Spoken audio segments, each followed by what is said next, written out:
Fantasy Blitz. No, I don't know why I did that. No BS, just Blitz. I'm Nick.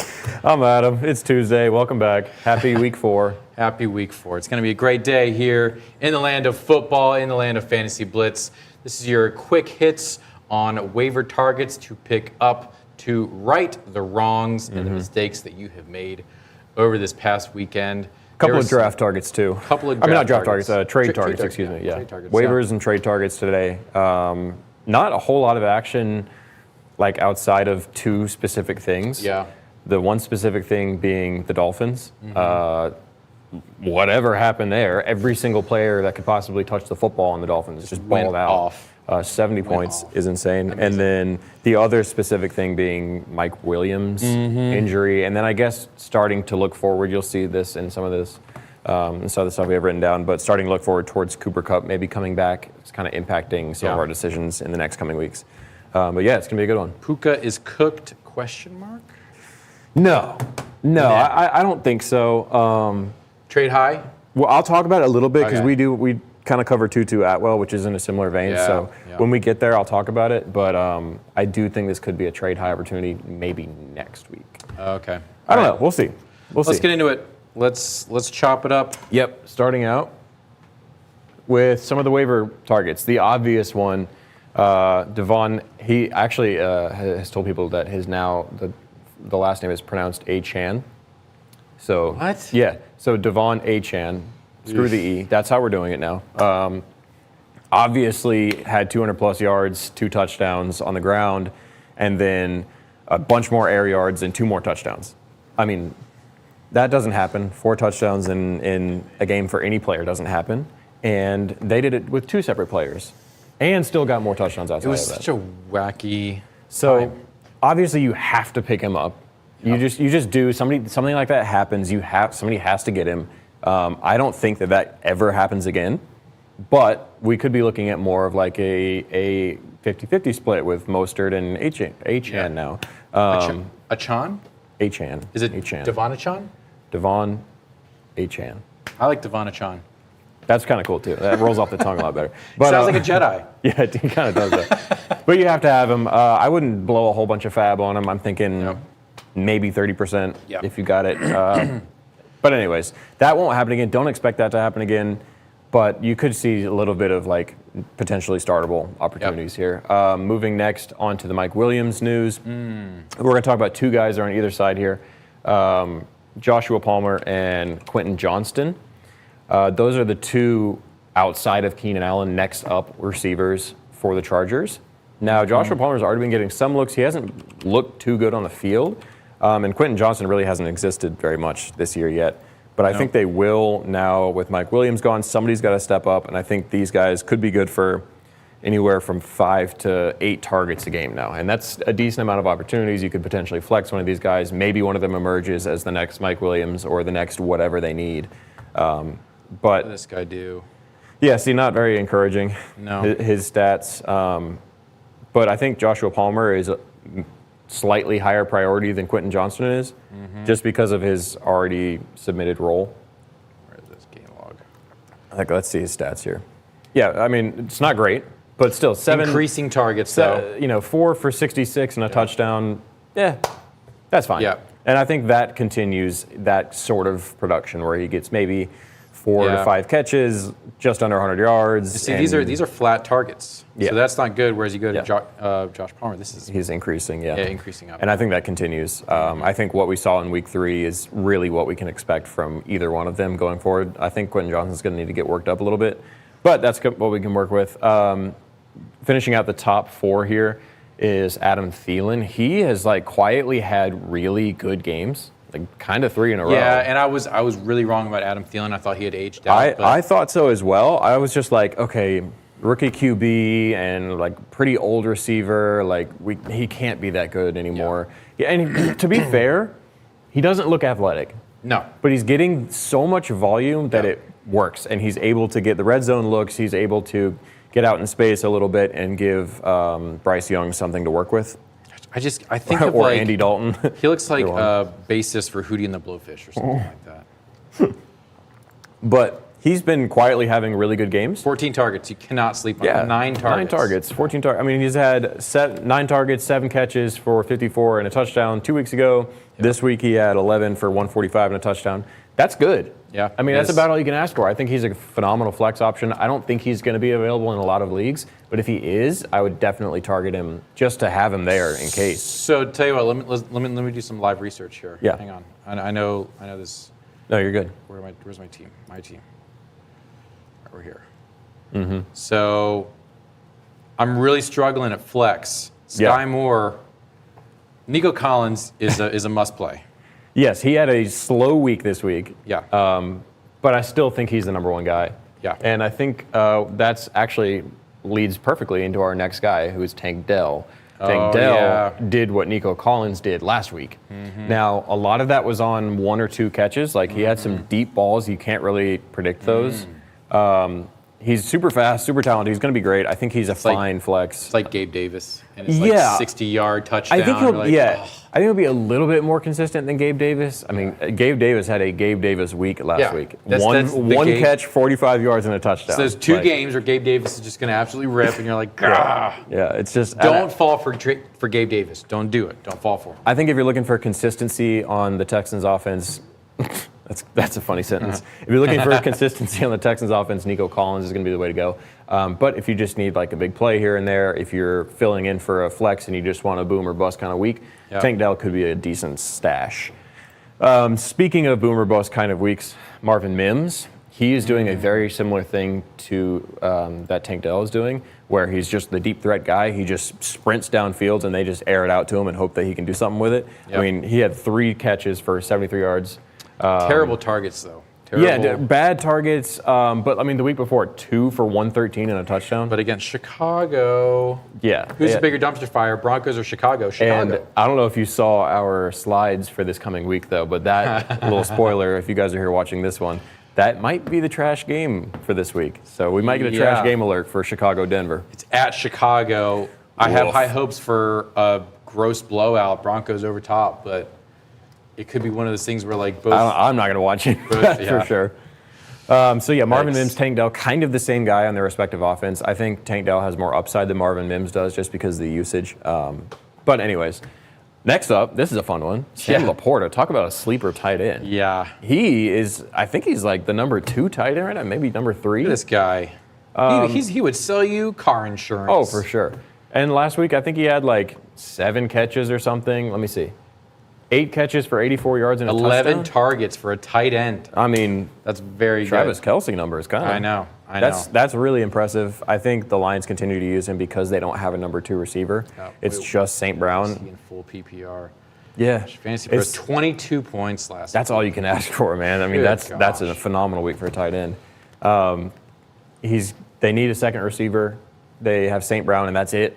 And then just a hodgepodge of a bunch of other dudes. So I think Sam Laporta definitely emerges as a potential must-start candidate at tight end. Yeah, I mean, if they're going against Green Bay, Carolina, Tampa Bay, Baltimore's falling apart, and Las Vegas is just going to be a shootout. And then Charger. Like, they have a great schedule. Yeah. They really do. And I think that he is going to be a definite startable guy. Yep. Next up, this one makes me happy. Jordan Love. Oh, come on. Jordan Love. Put the little thing. I know, with a little heart next to it. I'm a Packers fan. I had to do it. But he has been, I thought last week watching him, I was like, oh, shoot, the Jordan Love hype is going to die. Yeah. They were down at 17-0 in the fourth quarter.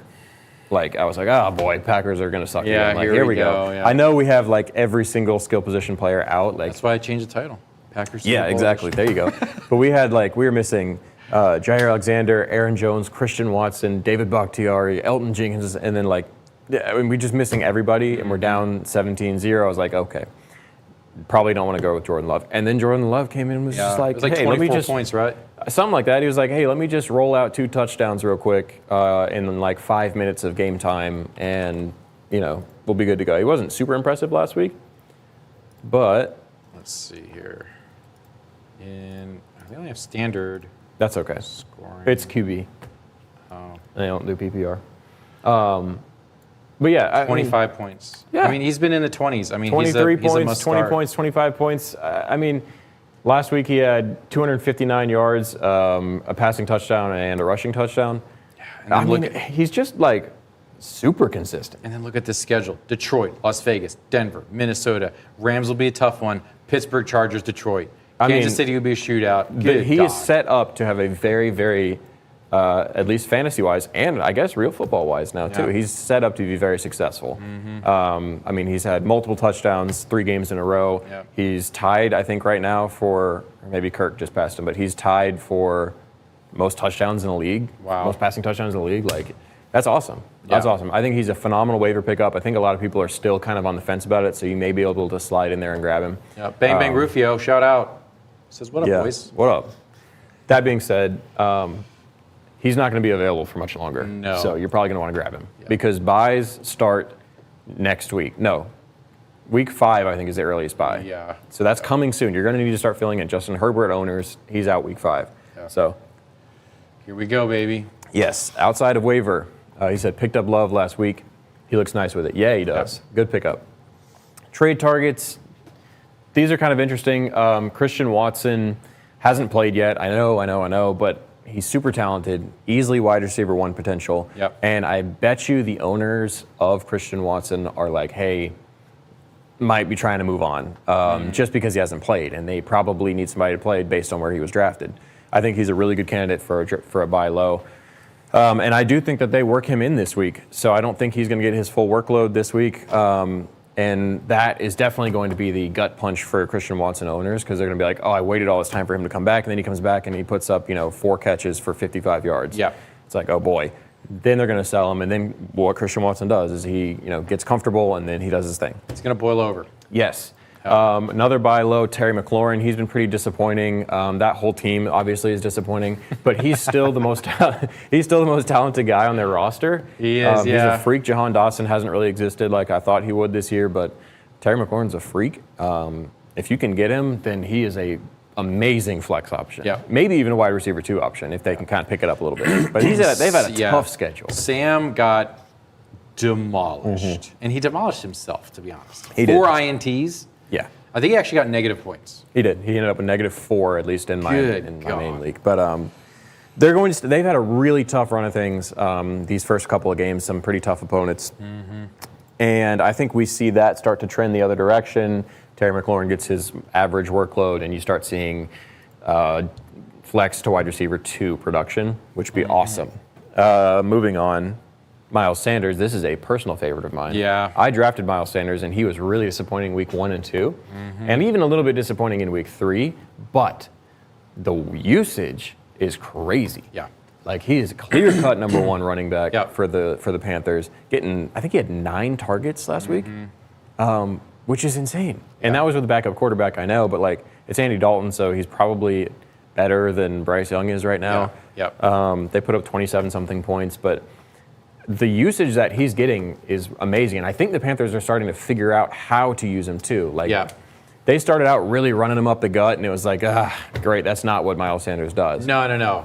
But they get him in a little space, start giving him some short routes, like that's where he shines. And we saw that the second half of the Panthers Seahawks game on Sunday. And he's not a bruiser back; he's that finesse back. And then they tried to play him as the bruiser, and he got bruised. Exactly. There's only like 2 or 3 bruiser backs still in the league, right? But I think right now, like, he's projected like 16, 18 points. Which is like, whoa, hold on, that's RB1 numbers.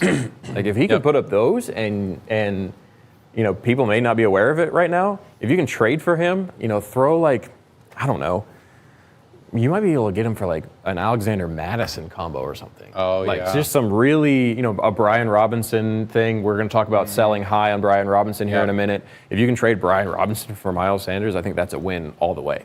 But we'll get to Brian Robinson.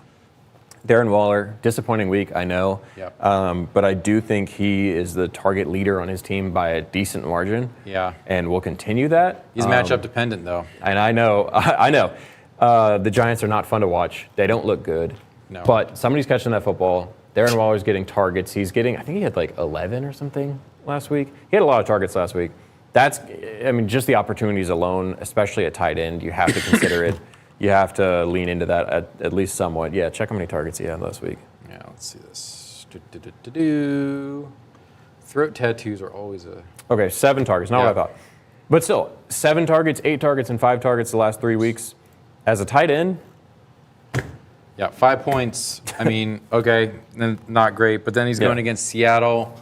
That's a tough schedule, though. Seattle, that'll be a good game. Miami's going to be tough. Buffalo's going to be tough. Washington will also be tough. And then it really opens up. yes. You got the Jets. You got Las Vegas. Dallas is going to be tough. I mean, He doesn't have a great In and out, schedule yeah, because in and his division's really tough. yep. But I still think he's the number 1 receiver on that team, and it's a tight end, so you Yep. can just that's enough value alone. Yep.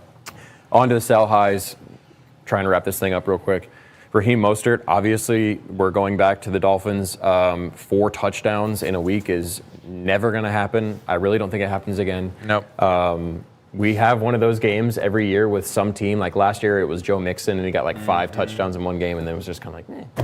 Yep. But I think Raheem Mostert right now has had a really easy schedule, and is in a really good spot to sell and Yeah. then get somebody very valuable in return. Like Raheem Mostert's really high right now. Oh, really? So you can trade him for a very, very solid player and get away with it, I think, right now. And maybe he puts up 1 or 2 more games, in the coming weeks where it's like, okay, he's still getting 2 touchdowns and 100 yards. Like, yeah, that could happen, but they have their 3rd string running back coming back now. Devon Achane is now a thing. Devon Achane? Yeah, Devon Achane is now a thing. So they're about to have 3 really good running backs in that room, which means touches are about to get split up. Yeah. I think right now is the time where you can get the most value for him. Speaking of most value for him, Tutu Atwell. Really disappointing last night if you watched until he caught a very lucky touchdown. That salvaged the whole thing. I mean, he would have walked out of there with single-digit fantasy points and then got his little touchdown and everybody was happy. But that does not happen anymore. No. I really don't think that continues, especially because Cooper Kupp should be back week 5. Fingers crossed, obviously, but if he's back week 5, Tutu Atwell, Van Jefferson, both those guys are virtually non-existent, I think. I think Puka Nacua keeps his role a little bit just because it's separated enough from Cooper Kupp's role. Yep. Like Cooper Kupp's like, okay, mostly, I believe he's mostly wide and, plays wide out and then, does his short little routes where Puka Nacua has been mostly in the slot. I might have those backwards, but I think he's mostly in the slot. So I think both those roles are separated enough to where Nacua will be fine. Tutu Atwell, not so much. I would try and move him before he has a really bad game, which almost happened last night. Almost. Yeah, Indy, he'll probably do well in Indy, but considering it just depends on what the Cup situation is. So Exactly. their schedule's not that bad. Besides No, it's, Dallas, and it's not. But he's just he's a wide receiver 3. Yeah. And he's going to be a wide receiver 3 behind 2 guys that are way better than him. Yep. I mean, that's like Tyler Boyd's situation with Higgins and Chase ahead of him. Like 2 studs ahead of him, and now he's Bangarang says, "What do I do with Joe Beasy?" Keep hanging on. Keep on. Keep hanging on. He'll be all right. Smoking Joe. They got their win last night, and I think they started to realize that, hey, we just need to feed Jamar Chase. Jamar Chase finally had a good game. I would just roll him out. If the health is fine, then we're good. Yep. We're good. And then Brian Robinson, we did mention this briefly when I was talking about Miles Sanders. He's been really quietly a really strong running back. I don't think that continues. They have a tough run of things, the Commanders do. And I think right now is the time, like before he starts putting up duds like he did last year, right now is the time to get rid of him and move him for somebody strong. Potentially the Miles Sanders owner. If Miles Sanders owner isn't quite in, the know of things like, like ourselves. Yeah.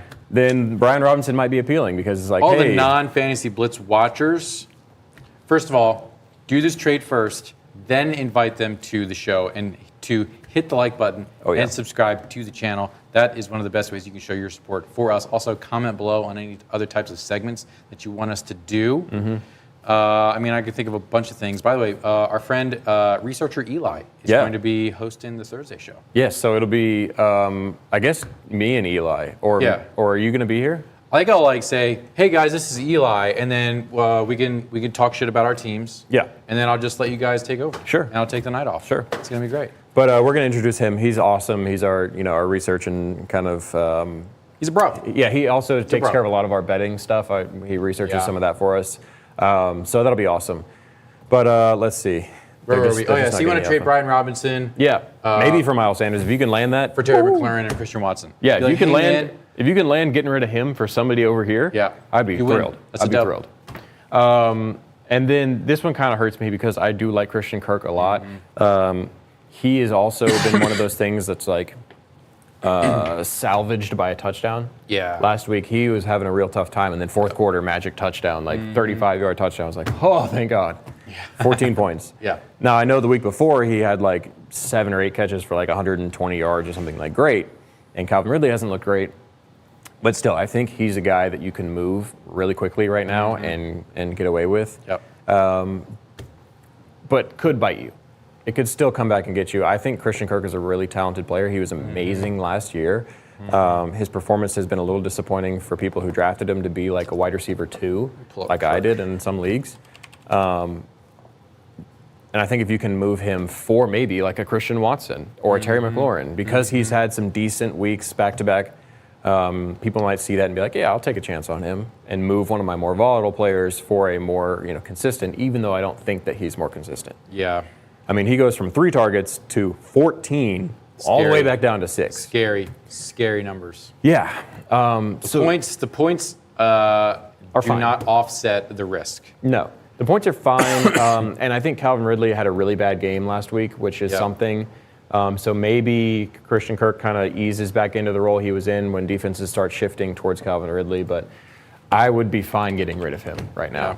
I'd be fine with that. And I think if you can, you should explore some options there. I wouldn't be too hard pressed. That's why he's all the way at the bottom here. I wouldn't be too pressed to get rid of him. But if you can, maybe give it a shot. Jackson was going to absolutely ball out against the Falcons. They might, though. But I thought they were going to ball out against Houston. And they got bodied. Yeah, it was a trap game.